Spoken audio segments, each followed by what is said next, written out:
Bismillahirrahmanirrahim. Assalamualaikum warahmatullahi wabarakatuh.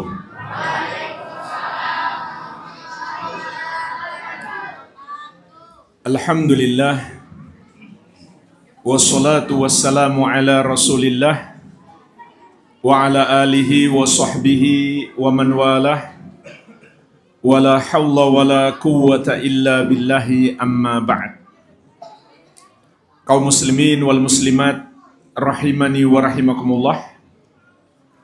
Kita akan membahas 3 kaidah penting untuk memahami tauhid. Diambil dari buku 10 kaidah untuk memahami tauhid dan syirik. Akan kita bahas kaidah yang pertama sampai ketiga. Mari kita perhatikan dengan baik. Ini ilmu yang paling wajib kita ketahui. Dan nanti saya akan bertanya, apa yang kita bahas? Yang bisa jawab ada sedikit hadiah. Maka perhatikan dengan baik. Saya akan tanyakan apa yang kita bahas. Yang bisa jawab ada sedikit hadiah. Kita masuk kaidah yang pertama. At-tauhidu a'zamul wajibat wa syirku a'zamul muharramat. Tauhid adalah kewajiban yang paling agung, kewajiban terbesar. Dan sebaliknya, dosa syirik adalah keharaman yang paling besar, dosa yang paling berbahaya. Tauhid memurnikan ibadah hanya untuk Allah semata dan tidak mempersekutukannya dengan sesuatu apapun. Inilah kewajiban kita yang paling agung. Di antara dalilnya surat An-Nisa ayat ke-36. Ayat ini berbicara tentang 10 hak. Allah Subhanahu wa taala berfirman, "Wa'budullaha wa la tusyriku bihi syai'a." Sembahlah Allah dan janganlah kamu mempersekutukannya dengan sesuatu apapun. Artinya, tauhidkan Allah dalam ibadah dan jauhi dosa syirik. Jauhi peribadahan kepada selain Allah. Ini hak yang pertama, hak Allah Subhanahu wa taala. Wabil walidaini ihsanan. Yang kedua, hendaklah kamu berbuat baik kepada kedua orang tuamu. Maka ayat ini menunjukkan betapa agungnya hak kedua orang tua. Kenapa? Karena disebutkan setelah hak Allah Subhanahu wa taala. Oleh karena itu, pahala berbuat baik kepada orang tua sangat besar. Wabidhil kurba. Yang ketiga, hendaklah kamu berbuat baik kepada karib kerabat, keluarga. Wal yatama. Yang keempat, anak-anak yatim. Wal masakin. Yang kelima, orang-orang miskin. Wal jari dzil qurba. Yang keenam, tetangga dekat. Wal jaril junub. Yang ketujuh, tetangga jauh. Was sahibi bil jambi. Yang kedelapan, teman seperjalanan. Misalkan kita safar dalam perjalanan jauh, dianjurkan kita berbuat baik kepada teman seperjalanan. Wabnis sabil. Yang kesembilan, musafir. Ada orang yang datang dari jauh, melakukan perjalanan jauh, daerahnya atau rumahnya jauh, maka dianjurkan kita berbuat baik kepadanya. Wa ma malakat aimanukum Dan yang ke-10, hendaklah kamu berbuat baik kepada apa yang kamu miliki atau kamu kuasai. Contoh, budak dan hewan piaraan. Hendaklah kita berbuat baik kepada hewan piaraan kita. Innallaha la yuhibbu man kana mukhtalan fakhura. Sesungguhnya Allah tidak mencintai orang-orang yang sombong dan suka membanggakan diri. Jadi, lihat ayat ini. Ada 10 hak yang harus kita tunaikan. Ayat ini berbicara tentang 10 hak yang wajib kita tunaikan. Maka, disebutkan nomor 1, hak Allah subhanahu wa ta'ala. Apa hak Allah? Ditauhidkan dalam ibadah dan tidak dipersekutukan. Artinya, kita menyembah hanya kepada Allah dan kita jauhi dosa syirik. Disebutkan di urutan yang pertama, menunjukkan ini kewajiban yang paling besar. Karena tidak diragukan lagi, hak Allah adalah hak yang paling agung. Maka menunaikan hak Allah itulah kewajiban kita yang terbesar. Dan Rasulullah SAW juga menegaskan apa hak Allah atas kita. Beliau bersabda, fa inna haqqallahi 'alal 'ibadi ayya'buduhu wa la yusyriku bihi syai'a. Sesungguhnya hak Allah atas para hamba adalah mereka beribadah hanya kepadanya dan tidak mempersekutukannya dengan sesuatu apapun. Artinya, kita mentauhidkan ibadah kita hanya untuk Allah semata dan kita jauhi dosa syirik. Kita tidak sedikit pun menyembah kepada selain Allah subhanahu wa ta'ala. Inilah hak Allah atas kita. Nah, di sini ada pelajaran penting. Apabila kita telah mengetahui hak Allah atas kita adalah disembah dan tidak dipersekutukan. Artinya kita nggak boleh menyembah kepada selain Allah. Maka kita bisa memetik pelajaran bahwa hamba tidak punya hak untuk menyembah kepada selain Allah. Kenapa?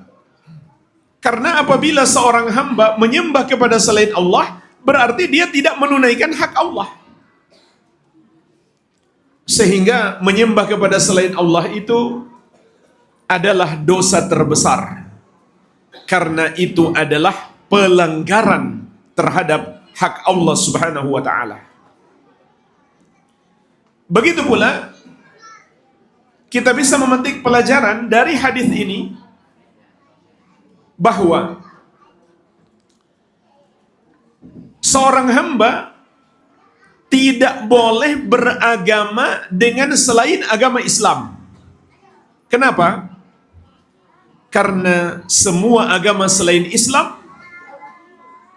mengajarkan pemeluknya untuk melanggar hak Allah subhanahu wa ta'ala.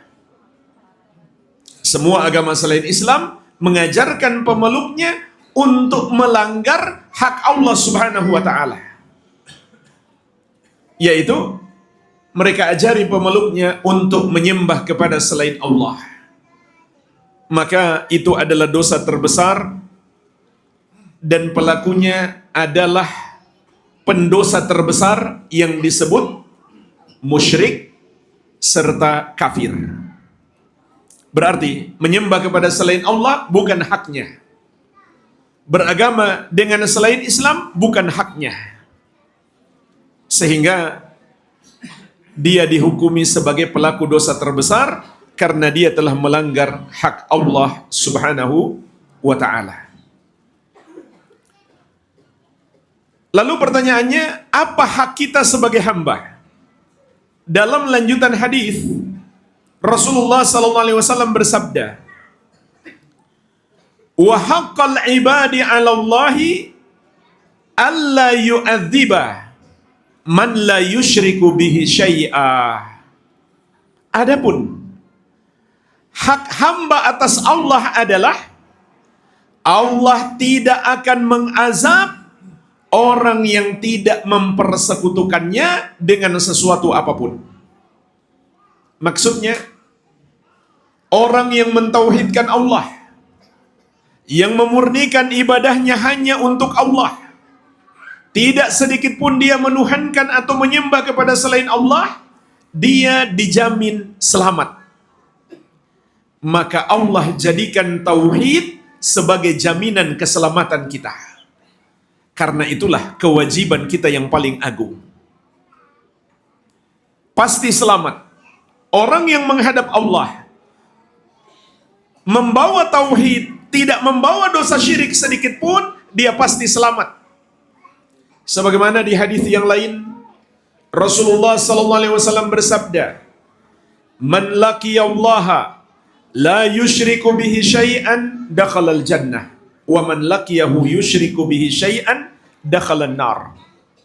Barang siapa berjumpa dengan Allah, yaitu dia mati kemudian menghadap Allah, tanpa membawa dosa kesyirikan sedikit pun, tanpa menyembah kepada selain Allah, maka dia pasti masuk surga. Dan barang siapa berjumpa dengan Allah dalam keadaan dia mempersekutukan Allah, menuhankan atau menyembah kepada selain Allah, maka dia pasti masuk neraka. Jadi, orang yang menghadap Allah membawa tauhid pasti selamat.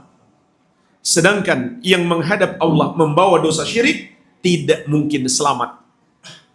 Maka kita pun paham, tauhid adalah kewajiban yang paling agung dan syirik adalah dosa yang paling berbahaya.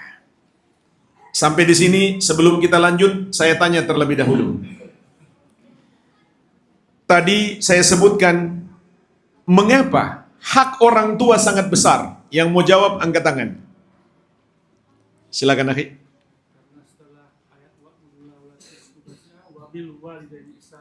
Ahsanta, barakallahu fiik.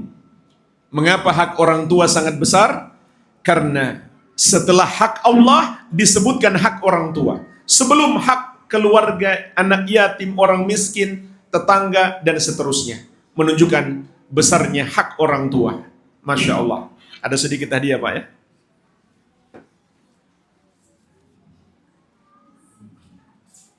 Maaf ya, tidak banyak. Ya. Pertanyaan yang kedua. Tadi saya sebutkan ada pelajaran yang bisa kita petik dari hadis, hak Allah atas hamba adalah mereka beribadah kepadanya dan tidak mempersekutukannya dengan sesuatu apapun. Yang mau jawab angkat tangan. Apa pelajaran yang bisa kita petik dari hadis ini? Ahsantah, barakallahu fiik. Seorang hamba tidak punya hak menyembah kepada selain Allah.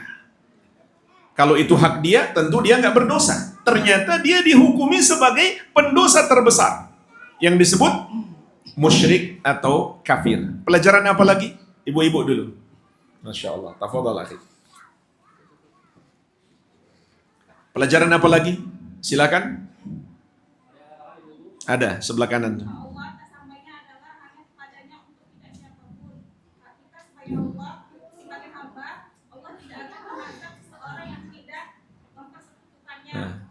Belum tepat. Tadi apa pelajaran yang bisa kita petik? Hamba tidak punya hak menyembah kepada selain Allah. Yang berikutnya, hamba tidak punya hak untuk apa? Coba, ibu-ibu masih ada yang jawab? Angkat tangan dulu. Coba, siapa yang jawab? Angkat tangan dulu. Yang ditunjuk baru jawab. Sana, yang nunjuk sana, jangan arah ke sini. Hamba tidak punya hak apa? Iya. Iya, jawabannya benar tuh. Tapi ada lagi yang saya sebutkan tadi. Mohon maaf, tolong kasih hadiah beliau. Hamba tidak punya hak melanggar hak Allah. Ada lagi?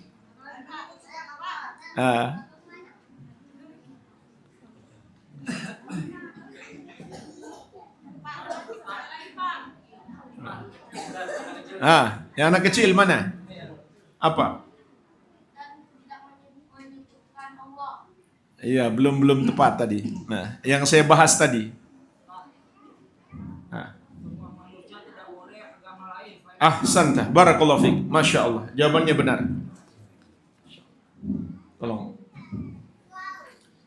Jadi, tadi saya sebutkan, pelajaran yang bisa kita petik dari hadis ini, tidak boleh seseorang beragama dengan selain Islam. Nah, alasannya apa? Ibu-ibu ada yang mau jawab? Kenapa? Berdasarkan hadis ini. Alasannya apa? Coba, yang mana, akhi? Angkat tangan dulu. Yang ditunjuk baru jawab.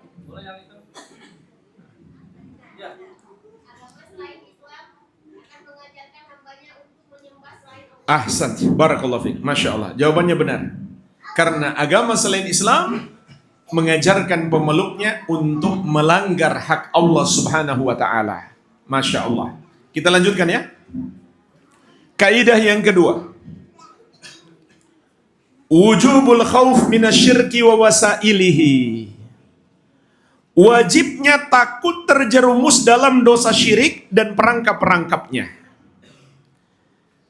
Karena tauhid adalah kewajiban yang paling agung dan syirik adalah dosa yang paling berbahaya. Kalau begitu wajib kita takut terjerumus dalam dosa syirik. Apa bahaya dosa syirik? Di antaranya ada 3 yang kita sebutkan di sini. Yang pertama, dosa syirik tidak terampunkan. Dan orang musyrik adalah makhluk yang paling sesat. Sebagaimana firman Allah Subhanahu wa ta'ala, Innallaha la yaghfiru ayyushraka bihi wa yaghfiru ma duna dzalika liman yasha. Sesungguhnya Allah tidak akan mengampuni dosa syirik dan akan mengampuni dosa selain itu bagi siapa yang Dia kehendaki. Wa may yusyrik billahi faqad dhalla dhalalan ba'ida. Dan barang siapa yang mempersekutukan Allah, berbuat dosa syirik, maka dia telah tersesat dengan kesesatan yang jauh. Jadi dalam ayat ini kata Allah, dosa syirik tidak terampunkan. Maksudnya kalau pelakunya sampai mati nggak bertobat. Adapun kalau dia bertobat, maka pasti Allah ampuni. Innallaha yaghfiru dzunuba jami'an. Sesungguhnya Allah mengampuni semua dosa bagi orang yang bertobat. Sedangkan dosa lain, apapun dosa itu, asalkan bukan syirik, bukan pula kufur, meskipun pelakunya tidak bertobat sampai mati, masih ada harapan Allah mengampuninya. Kalau Allah menghendaki diampuni, maka Allah ampuni dia, meskipun dia tidak bertobat. Adapun dosa syirik tidak terampunkan apabila sampai mati dia tidak bertobat. Menunjukkan kepada kita betapa dahsyatnya murka Allah kepada orang yang berbuat dosa syirik. Yang kedua, dosa syirik itu menghapuskan amal ibadah. Jadi nggak ada gunanya seseorang itu sholat, puasa, zakat, haji, kalau dia berbuat dosa syirik. Dia menyembah kepada selain Allah, menuhankan selain Allah, atau sekedar membenarkan penuhanan kepada selain Allah. Karena dosa syirik menghapuskan amalan. Sebagaimana firman Allah Subhanahu wa ta'ala, وَلَقَدْ أُوحِيَ إِلَيْكَ وَإِلَى الَّذِينَ مِنْ قَبْلِكَ لَإِنْ أَشْرَكْتَ لَيَحْبَطَنَّ عَمَلُكَ وَلَتَكُونَنَّ مِنَ الْخَاسِرِينَ. Dan sungguh telah diwahyukan kepadamu wahai Muhammad dan kepada para nabi sebelummu, kalau kamu berbuat syirik, terhapuslah amalanmu dan kamu termasuk orang-orang yang merugi. Andai seseorang beribadah sudah 30 tahun lamanya, setelah itu dia berdoa kepada selain Allah, maka itu adalah dosa syirik. Kenapa? Karena doa itu ibadah, hanya boleh ditujukan untuk Allah. Atau dia menyembelih untuk sesajen, untuk persembahan kepada selain Allah, maka dia telah berbuat dosa syirik. Kenapa? Karena menyembelih itu ibadah, hanya boleh ditujukan untuk Allah. Maka ibadahnya selama 30 tahun terhapus. Atau dia berbuat dosa syirik 30 tahun yang lalu, tapi sampai hari ini dia nggak pernah bertobat. maka semua amal solehnya selama 30 tahun ini tidak diterima oleh Allah Subhanahu wa ta'ala. Dan dosa-dosa lain jamaah sekalian, bisa jadi Allah ampuni meskipun orangnya tidak bertobat, kecuali dosa syirik. Dosa syirik nggak akan Allah ampuni kalau orangnya tidak bertobat. Dosa lain bisa jadi Allah ampuni dengan apa? Dengan amal soleh yang kita lakukan. Tetapi dosa syirik justru yang menghapus amal soleh tersebut. Begitu pula musibah. Musibah yang menimpa seorang muslim sebenarnya adalah nikmat. Sehingga para ulama salaf kalau ditimpa musibah malah senang, malah bersyukur. Kenapa? Karena mereka berharap dengan sebab musibah itu Allah ampuni dosa mereka.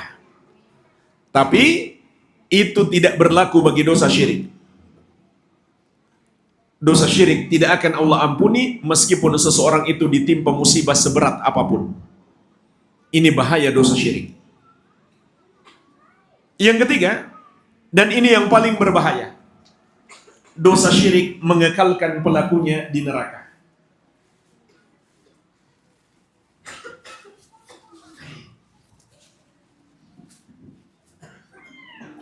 Allah Subhanahu wa ta'ala mengingatkan dalam banyak ayat.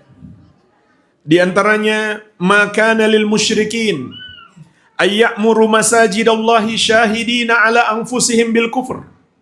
Ulaika habitat a'maluhum wa finnarihum khalidun. Tidaklah pantas orang-orang musyrik itu memakmurkan masjid-masjid Allah sedang mereka mengetahui bahwa mereka sendiri kafir. Mereka itulah orang-orang yang terhapus amalannya dan mereka kekal di dalam neraka. Seburuk-buruknya seorang muslim, asal dia tidak berbuat dosa syirik dan kufur, meskipun dia melakukan banyak sekali dosa besar, pertama masih ada harapan Allah ampuni dia. Kalau Allah menghendaki dia diampuni, Allah ampuni dan langsung masuk surga. Kenapa? Karena dia punya tauhid. Namun apabila Allah menghendaki dia diazab, maka azabnya tidak kekal. Suatu hari dia akan dimasukkan ke dalam surga. Kenapa? Karena dia masih punya tauhid. Sedangkan orang-orang musyrik yang tidak memiliki tauhid kekal di dalam neraka untuk selama-lamanya. Tidak ada harapan suatu hari masuk ke surga. Inilah jemaah sekalian, bahaya dosa syirik yang paling besar. Makanya kita harus paham, tidak ada sesuatu yang lebih membahayakan kita daripada dosa syirik. Melebihi semua dosa yang lainnya. Dan juga melebihi bahaya yang mengancam fisik kita ataupun nyawa kita. Tauhid lebih berharga daripada nyawa kita. Andai nyawa kita harus dikorbankan untuk mempertahankan tauhid, hendaklah kita korbankan. Rasulullah SAW bersabda, la tusyrik billahi wa in kuti'ta wa hurrikta. Jangan sekali-kali engkau mempersekutukan Allah atau engkau menuhankan dan menyembah kepada selain Allah, meskipun kamu dibunuh dengan cara yang paling kejam, yaitu dicincang-cincang atau dibakar hidup-hidup. Karena bahaya kematian yang paling menderita tidak seberapa dibandingkan bahaya dosa syirik. Sebab orang beriman itu jamaah sekalian, orang yang memiliki tauhid dan tidak berbuat dosa syirik, ketika ruhnya berpisah dari jasadnya, dia sudah merasakan kenikmatan. Kata Rasulullah SAW, telah datang malaikat membawa kain kafan dari surga dan bejana dari surga untuk menyambut ruhnya. Sehingga meskipun kita lihat tubuhnya masih terbakar, atau jasadnya masih berdarah, atau tubuhnya tenggelam di dasar air, tertimbun tanah, Tapi ketika ruhnya berpisah dari jasad, dia sudah merasakan nikmat. Sebaliknya, orang yang berbuat dosa syirik, saat dicabut ruhnya, itulah awal daripada azab yang pedih dan sifatnya kekal abadi. Kata Nabi SAW, datang malaikat membawa bejana dari neraka. Disitulah ruhnya ditempatkan. Kemudian dia akan mendapatkan azab kubur dari sejak dia mati sampai hari kiamat. Setelah dibangkitkan, sudah menanti azab yang lebih pedih. Jadi, tidak ada yang lebih membahayakan kita daripada dosa syirik. Melebihi bahaya kehilangan nyawa dengan cara mati yang paling menderita. Maka, dosa syirik harus lebih kita takutkan melebihi apapun. Begitu pula terhadap anak-anak kita. Kita tentu khawatir mereka terjerumus pergaulan bebas, terjerumus narkoba, terjerumus berbagai macam dosa. Maka kita wajib lebih khawatir lagi kalau mereka terjerumus dalam dosa syirik. Karena kalau mereka terjerumus dalam dosa syirik dan tidak bertobat sampai mati, maka mereka pasti masuk neraka. Oleh karena itu, sebagai orang tua, wajib kita mengajarkan kepada anak kita tauhid. Lihat bagaimana Allah mengharumkan nama seorang Luqman. Padahal beliau bukan siapa-siapa, bukan seorang nabi dan rasul. Tapi Allah jadikan namanya sebagai satu surat dalam Al-Quran. Kenapa? Karena beliau adalah seorang ayah yang memiliki untayan-untayan mutiara, nasihat yang sangat indah kepada anak-anaknya. Maka nasihat beliau nomor satu dari banyaknya nasihat beliau adalah, Ya bunayya la tusyrik billah inna syirka la zulmun azim. Wahai anakku, janganlah engkau mempersekutukan Allah, karena sesungguhnya dosa syirik itu adalah kezaliman yang sangat besar. Ini pendidikan pertama yang harus diberikan orang tua kepada anak. Makanya orang tua itu wajib mendalami ilmu tauhid maupun ilmu-ilmu agama yang lainnya. Maka tanyakan kepada diri kita sendiri sebagai orang tua, sudahkah kita menamatkan kitab tauhid? Kitab tauhid yang disusun Syekh Muhammad At-Tamimi rahimahullah terdiri dari 67 bab yang singkat. Sebagai orang tua, sudahkah kita pelajari kitab ini? Atau kitab yang lebih singkat? Kitab Thalathatul Usul. 3 landasan utama. Beriman kepada Allah, beriman kepada agama Islam, dan beriman kepada Nabi Muhammad Sallallahu Alaihi Wasallam. Sudahkah kita sebagai orang tua mempelajarinya? Maka disinilah penting ngaji kitab, agar kita mendalami ilmu agama ini. Alhamdulillah di sini ada Ustadz Abdul Hasan Hafidahullah yang mengajarkan kitab-kitab. Bapak Ibu harus hadir secara rutin. Bahkan seharusnya punya kitabnya. Bawa kitabnya saat kajian. Karena kita punya kewajiban menjaga anak-anak kita dari api neraka. Allah Subhanahu wa taala berfirman, "Ya ayyuhalladzina amanu qu anfusakum wa ahlikum nara." Wahai orang-orang yang beriman, jagalah dirimu dan keluargamu dari api neraka. Surat At-Tahrim ayat ke-6. Apa maksudnya menjaga keluarga kita dari api neraka? Kata sahabat yang mulia Ali bin Abi Thalib radhiyallahu anhu, maksudnya adalah addibuhum allimuhum. Ajarkan kepada mereka adab, akhlak yang mulia, dan didiklah mereka ilmu agama. Itu yang dimaksud menjaga keluarga kita dari api neraka. Berikan pendidikan ilmu agama dan ajarkan adab yang mulia, akhlak yang baik. Gimana caranya kita mau ajari anak-anak kita kalau kita nggak belajar? Terutama ilmu tauhid. Jadi, dosa syirik adalah dosa yang paling besar. Maka kita bukan hanya harus menjauhi dosa syirik, kita juga harus menjauhi perangkap-perangkapnya. Sebagaimana firman Allah Subhanahu wa taala, "Wala taqrabul fawahisha ma dhahara minha wa ma batan." Dan janganlah kamu mendekati hal-hal yang keji, yang nampak maupun yang tersembunyi. Artinya jamaah sekalian, perbuatan dosa itu terlarang dari dua sisi. Yang pertama, larangan melakukannya. Yang kedua, larangan mendekatinya. Maka dosa syirik itu terlarang, perangkap-perangkapnya juga dilarang. Karena kalau kita masuk perangkap, berarti kita sudah mendekati dosa syirik. Oleh karenanya, dalam banyak hadis Rasulullah SAW melarang kita terhadap ucapan maupun perbuatan yang bisa menjerumuskan ke dalam syirik. Nah, di sini ada 3 contoh ucapan atau perbuatan yang mengantarkan kepada syirik. Yang pertama adalah memuji-muji orang soleh secara berlebihan. Jemaah sekalian, memuliakan orang soleh itu adalah amal soleh yang sangat agung. Tapi jangan berlebihan. Rasulullah SAW bersabda, La tutruni kama atratin nasara bin Maryam. Jangan kamu memuji aku secara berlebihan, sebagaimana umat Nasrani memuji-muji Isa putra Maryam, yang mereka sebut Yesus putra Maria, secara berlebihan.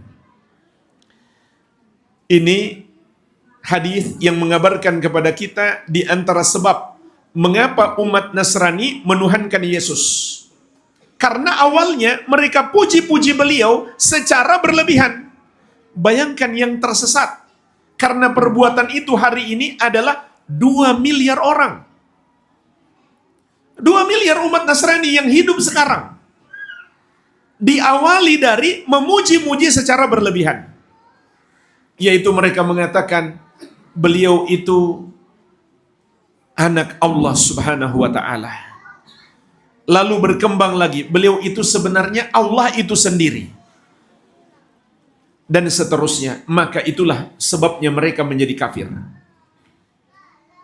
Ucapan atau keyakinan mereka, beliau adalah anak Allah, adalah keyakinan kufur yang membuat Allah murka. Begitu pula keyakinan mereka, beliaulah Allah itu sendiri yang berhak disembah, adalah kekufuran dan kesyirikan yang membuat Allah murka. Lihat, diawali oleh pujian-pujian yang berlebihan. Ini yang pertama. Jangan berlebihan kepada orang soleh. Termasuk jemaah sekalian, berlebihan kepada orang soleh itu, sisa minum orang soleh dijadikan rebutan. Dicari berkah darinya. Atau cium tangannya untuk cari berkah. Kalau sekedar jabat tangan, cium tangan untuk menghormati, boleh-boleh saja. Tapi untuk mencari berkah, itu gulu berlebihan. Tidak ada dalilnya. Mencari berkah dari tubuh orang-orang soleh, kecuali dari satu orang saja. Siapa? Nabi kita yang mulia, Nabi Muhammad sallallahu alaihi wa ala alihi wasallam. Termasuk gulu berlebihan dalam memuliakan orang soleh. Mencari berkah dari kuburan-kuburan orang soleh. Menganggap kuburannya keramat. Kalau berdoa di situ, doa lebih mustajab. Padahal itu nggak ada dalilnya. Yang ada malah kebalikannya. Dan inilah pembahasan kita yang kedua. Termasuk perangkap syirik. Yang kedua yang harus kita hindari adalah menjadikan kuburan sebagai tempat ibadah. Rasulullah SAW bersabda, Ala wa inna man kana qablakum kanu yattakhiduna kubura anbiya'ihim wa salihihim masajida. Ala fala tattakhidul kubura masajida. Inni anhakum an dhalik. Ketahuilah, sesungguhnya umat sebelum kalian, yaitu Yahudi dan Nasrani maupun umat-umat kafir yang lainnya, telah menjadikan kuburan para nabi dan orang soleh mereka sebagai tempat ibadah. Maka ingatlah, jangan kalian menjadikan kuburan sebagai tempat ibadah, sungguh aku melarang kalian melakukan itu. Bahkan di hadis yang lain, Nabi SAW mengatakan, La'natullahi alal yahudi wan nasara, ittakhadhu kubura anbiya'ihim masajida. Allah melaknat Yahudi dan Nasrani karena menjadikan kuburan para nabi mereka sebagai tempat ibadah. Juga di hadis yang lain, Rasulullah SAW bersabda, "Inna min syirarin nas man tudrikuhumus sa'a wa hum ahya walladzina yattakhiduna al-qubura masajida." Sesungguhnya di antara seburuk-buruk manusia adalah orang-orang yang masih hidup ketika terjadi hari kiamat, yaitu orang-orang kafir.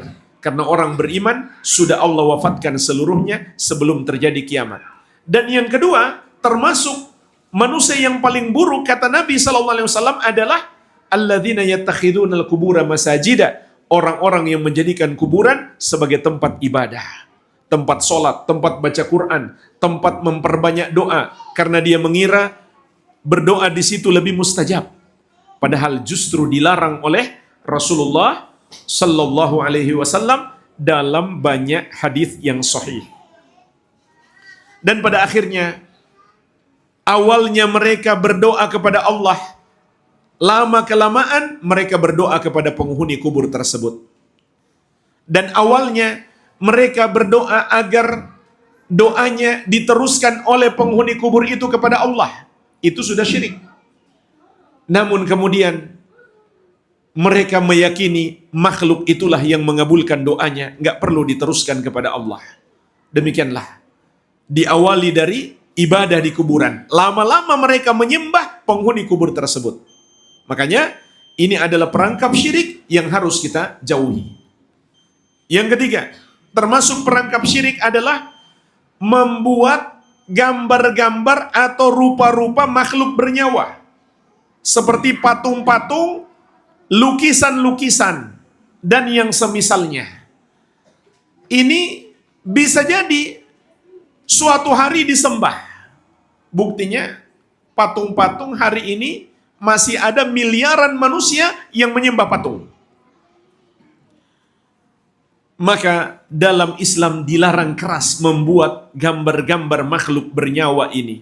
Rasulullah SAW bersabda, "Inna asyaddan nasi adzaban indallahi yaumal qiyamah al-musawwirun." Sesungguhnya di antara manusia yang paling keras azabnya di sisi Allah pada hari kiamat adalah orang-orang yang membuat gambar makhluk bernyawa. Pertanyaannya jemaah sekalian,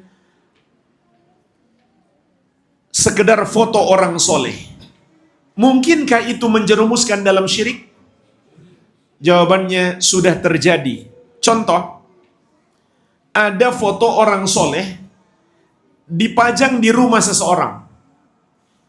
Awalnya cuma untuk kenang-kenangan. Datang generasi baru, anak-anak mereka, dan ini kisah nyata ya, betul-betul terjadi. Ada foto seorang guru oleh orang tua mereka dipajang di rumah mereka, di dinding. Awalnya cuma untuk kenangan, karena saking cintanya kepada sang guru. Tapi anak keturunan mereka mengatakan hari ini, kalau ada foto sang guru di rumah, maka rumah kita aman. Itu keyakinan syirik. Yang mengamankan rumah kita atau yang menetapkan sebab rumah kita bisa aman hanya Allah Subhanahu wa Ta'ala. Foto itu nggak bisa apa-apa, hanya selembar kertas. Ada lagi sebagian orang memotong atau memajang foto para wali atau foto orang soleh di tempat usaha mereka, di restoran mereka misalkan. Apa keyakinannya? Supaya dagangannya laris. Maka ini keyakinan syirik. Ini sama dengan keyakinan terhadap jimat-jimat. Ada jimat keberuntungan, ada jimat untuk melindungi dari mara bahaya. Maka Rasulullah SAW bersabda, "Man 'allaqa tamimatan faqad asyrak." Barang siapa menggunakan jimat, maka dia telah berbuat syirik. Kita akan masuk kaidah terakhir, kaidah yang ketiga yang kita bahas di malam ini. Tapi sebelum saya lanjutkan, saya tanya dulu. Tadi saya bahas ada banyak bahaya dosa syirik. Sebutkan 2, angkat tangan. Yang sudah? Apa ini? Amplopnya kosong. Waduh, itu bukan kesalahan saya ya. Mana yang udah dapat tadi?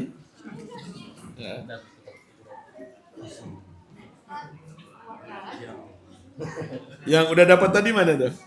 Silakan Pak. Maaf ya.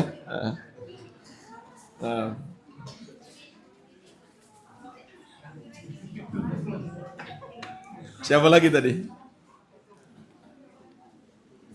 Ah, tolong ya. Udah, masih ada lagi? Ah.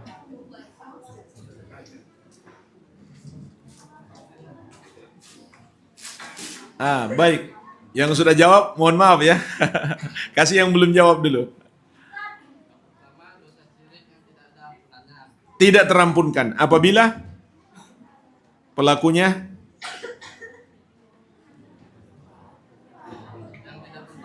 yang tidak bertobat sampai mati. Masya Allah, barakallahu fiik. Yang kedua,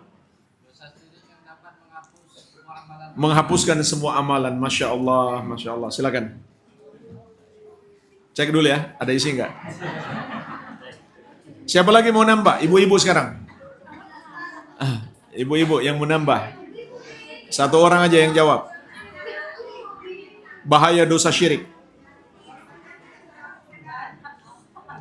Ibu apa? Satu. Yang kedua?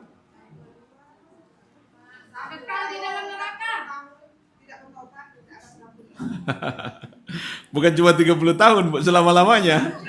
Itu 30 tahun cuma contoh. Tidak terampunkan, itu satu. Tambah lagi satu lagi, Bu.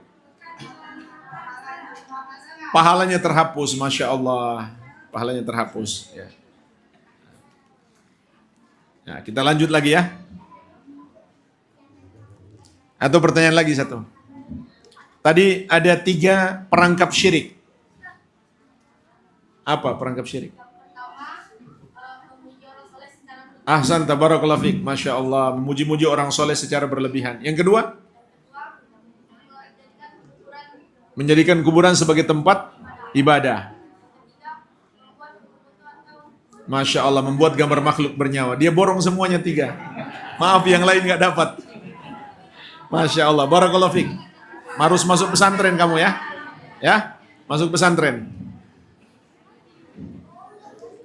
Kita masuk kaidah ketiga, yang terakhir. Ini pembahasan terakhir kita di malam ini. At-tauhidu mabniun ala ruknain. Ini kaidah terpenting untuk memahami makna tauhid. Tauhid itu dibangun di atas 2 rukun. An-nafyi wal itsbat. An-nafyu pengingkaran dan al-itsbat penetapan. Wahadhani rukna la ilaha illallah. Dan inilah 2 rukun la ilaha illallah. Artinya, perhatikan dengan baik. Untuk bisa mengamalkan tauhid, kita harus mengamalkan 2 rukun. Rukun yang pertama disebut an-nafyu, penafikan atau pengingkaran. Yang terdapat di dalam la ilaha. Maksudnya adalah kita ingkari, kita salahkan, kita benci, dan kita jauhi semua yang disembah selain Allah. Kita ingkari, kita salahkan, kita benci, dan kita jauhi semua yang disembah selain Allah, yang dituhankan selain Allah. Ini rukun yang pertama. Semua yang disembah selain Allah kita anggap salah, tidak ada yang benar. Rukun yang kedua adalah al-itsbat, penetapan yang terkandung di dalam illallah. Artinya adalah kita tetapkan keimanan kita yang berhak disembah hanya Allah yang satu saja. Oleh karena itu la ilaha illallah bermakna la ma'budah haqqun illallah. Tidak ada yang berhak disembah kecuali Allah. Ini tafsir la ilaha illallah. La ma'budah haqqun illallah. Tidak ada yang berhak disembah kecuali Allah Subhanahu wa taala. Dalilnya di sini ada 2. Dalil yang pertama, Allah Subhanahu wa taala berfirman, "Faman yakfur bit-taghuti." Barang siapa yang ingkar kepada tagut. Tagut itu artinya yang disembah atau dituhankan selain Allah. Barang siapa mengingkarinya, menyalahkannya, dan menjauhinya serta membencinya. Wa yu'min billahi, dan beriman kepada Allah.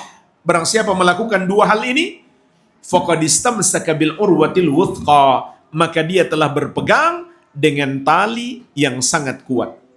Imam Sa'id bin Jubair menjelaskan yang dimaksud dengan tali yang sangat kuat adalah la ilaha illallah. Dalil yang kedua, Allah Subhanahu wa taala berfirman, wa idz qala Ibrahimu li abihi wa qaumihi, dan ingatlah ketika Ibrahim berkata kepada ayahnya dan kaumnya. Lihat ucapan Nabi Ibrahim alaihissalam terdiri dari dua bagian.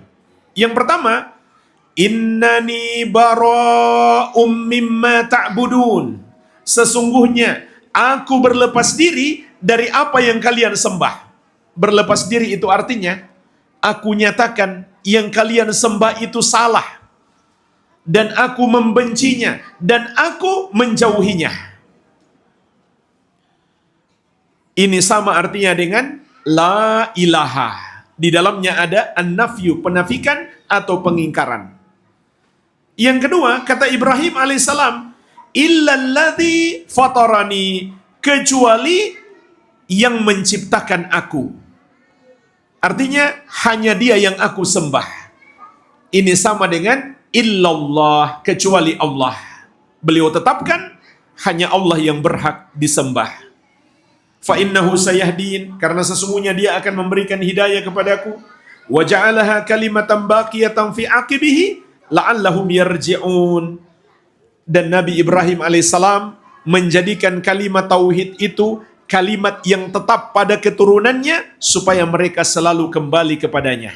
Maka Imam Mujahid rahimahullah menjelaskan yang dimaksud dengan kalimat tauhid yang ditetapkan oleh Ibrahim alaihissalam adalah la ilaha illallah. Jadi dua rukun ini harus kita amalkan, barulah kita bisa mengamalkan tauhid. Barang siapa yang tidak mengamalkan satu dari dua rukun ini, maka tauhidnya hancur, sehingga dia bukan muslim lagi. Oleh karena itu di sini kita sebutkan ada dua penghancur tauhid. Yang pertama, membenarkan atau menyetujui peribadahan kepada selain Allah Azza wa Jalla. Contoh, kalau ada seorang muslim mengatakan, nggak salah kok mereka menyembah Yesus, atau menyembah dewa-dewi, atau menyembah patung-patung, maka orang muslim ini menjadi murtad. Dan itu disepakati seluruh ulama Islam, baik dari kalangan Hanafi, Maliki, Syafi'i, dan Hambali, semuanya sepakat si muslim ini bukan muslim lagi kalau dia membenarkan, tidak menyalahkan orang yang menyembah kepada selain Allah. Kenapa? Karena dia tidak lagi mengamalkan la ilaha illallah. Yang kedua, tauhid seseorang menjadi batal apabila dia mempersembahkan satu bentuk ibadah kepada selain Allah. Apakah sholatnya, hajinya, doanya, sembelihannya, tawakalnya. Apabila dia persembahkan kepada selain Allah, ibadah apapun itu, maka dia bukan muslim lagi, melainkan dia seorang musyrik, orang yang mempersekutukan Allah Subhanahu wa taala, yang tauhidnya batal. Inilah akhir pembahasan kita. Nah, sekarang dua pertanyaan yang terakhir. Tadi saya sebutkan, nah ini anak-anak saja ini kayaknya. Tadi saya sebutkan tafsir la ilaha illallah. Mana adik yang mau jawab? Angkat tangan. Adik sana yang perempuan. Apa tafsir la ilaha illallah? Tar. Apa? Tafsirnya langsung.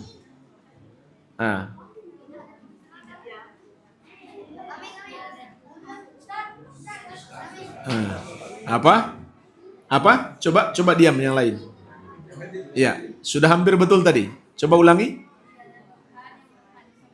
Ahsan, barakallahu fiik. Tidak ada Tuhan yang berhak disembah kecuali Allah. Atau dalam bahasa Arabnya, la ma'budah haqqun illallah. Tidak ada yang berhak disembah kecuali Allah. Itu tafsir la ilaha illallah. Masya Allah. Tolong kasih ke adik.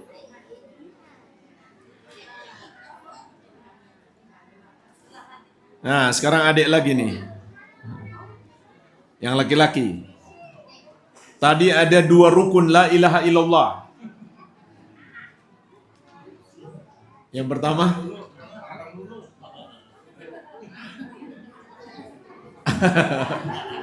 dua rukun la ilaha illallah, 2 rukun tauhid. Nah, dia belum bisa jawab. Semangat dia angkat tangan. Ah, ibu-ibu aja lah. Ah, yang belakang. Ibu jilbab hitam yang belakang. Silakan, Bu. Iya, iya. Iya. An-nafyu yang pertama. Maaf kurang kedengaran. Coba yang lain diam dulu. Ya, artinya an-nafyu pengingkaran terhadap pengingkaran terhadap Allah. Jadi kafir dong.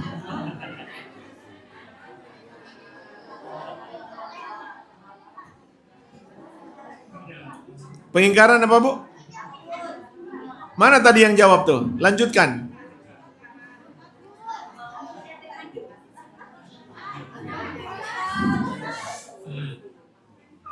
Nggak bisa lanjutin ya. Mana tadi yang Bapak silakan, Pak.